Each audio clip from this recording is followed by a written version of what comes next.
Progressive Democrats now tell Fox that they welcome the protests erupting outside the homes of Supreme Court justices and outside some churches across the country in response to that leaked draft opinion from the Supreme Court indicating that Roe v. Wade could be overturned. I have stood and done counter protests in front of abortion clinics when the right has come to attack, to humiliate, and to intimidate people who are exercising their own bodily autonomy. We have seen the mega movement come and attack us here and lead an insurrection that has made some of us afraid for our lives. Representative Ilhan Omar speaking to Hillary Vaughn of our business channel. So earlier I spoke with former Vice President Mike Pence, the founder of the political advocacy group Advancing American Freedom. So let's jump right in. What's your reaction to what Ilhan Omar had to say, the Congresswoman? She's saying, you know, free speech is free speech, and we've seen other protests on both sides of the aisle. These should be allowed. Well, first, let me say that it is my hope and literally my prayer, Martha, that the draft opinion that was leaked a week ago in the Dobbs case before the Supreme Court becomes the majority opinion, and that we're able to overturn Roe versus Wade and return the question of abortion to the states and the American people. As a pro-life American, I welcome that, and I truly do believe that it's a pathway toward literally lowering the volume on this issue by returning it to the American people and to their elected representatives. But I must tell you that these protests that are taking place outside the private homes of Supreme Court justices are wrong. It is an attempt to intimidate the court, and it's against federal law. And I think to have elected officials or any Americans hesitating to denounce that is irresponsible. And I've called on President Biden, called on his administration to speak out against these protests. There is no place in America for attempting to use intimidation tactics to change the decisions of judges in our independent judiciary. And this situation is no different. And leave aside, beyond all of that, these despicable acts of vandalism that have been taking place in pro-life organizations around the country. Look, yeah, go ahead. I want to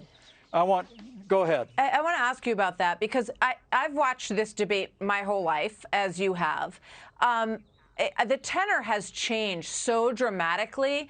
We saw downtown here in New York protesters stepping on baby dolls outside of churches, and we see this hashtag shout your abortion, sort of encouraging people to be proud about it. What do you think about how much this debate has changed? Well, I just remember the days, as you do, Martha, when Bill Clinton said he wanted an America where abortion was safe and legal and rare. And now those days are gone. And what the American people are witnessing now is the extremism of a pro-abortion movement in the country, which I think grieves the hearts of millions of Americans. 62 million unborn children have lost their lives to abortion over the last 50 years. Generations of women, many of whom have experienced abortion, have gone through a lifetime of regret. This is an issue that is so near and dear to the life of our nation that I truly do believe it belongs to the American people. Roe versus Wade was a usurpation that even the late Ruth Bader Ginsburg said was hard to justify as Roe v. Wade overturned pro-life laws in all 50 states. But you're absolutely right. What we're witnessing now is the extremism of the American left and the Democratic Party on the issue of abortion. And you need look no further than the bill that Chuck Schumer is attempting to pass in the United States Senate, which would nationalize abortion, legalize it all the way up to the moment of birth.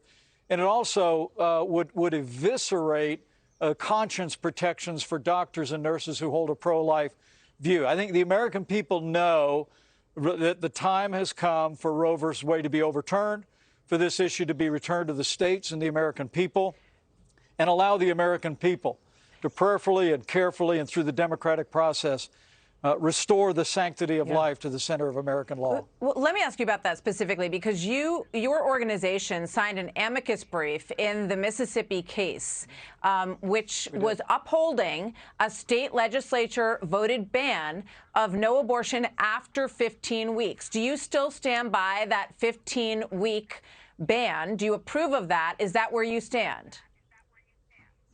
Well, we certainly support the Mississippi law, but it's a larger principle here, Martha. I think it's absolutely essential that the American people understand that while the left is saying that repealing Roe versus Wade would ban abortion, the truth of the matter is, by repealing Roe versus Wade, we're simply returning the question of abortion to the states and the American people. And Mississippi, through its elected representatives in the state legislature and their governor, will fashion pro-life laws in keeping with their citizenry. Texas will do the same. Here in Indiana, we'll do the same. And I truly do believe that's the real question here. And I think that draft opinion by Justice Alito makes that so clear. But you're going to continue to hear in the days between now and when an opinion from the Supreme Court is issued, you're going to continue to hear all of this rhetoric about denying women rights, when in fact, what we're doing is empowering the American people to take control of the question of the sanctity of life in states across the country. All right, we've got a few more minutes with the former vice president. We're going to talk ultra MAGA and Elon Musk when we come back.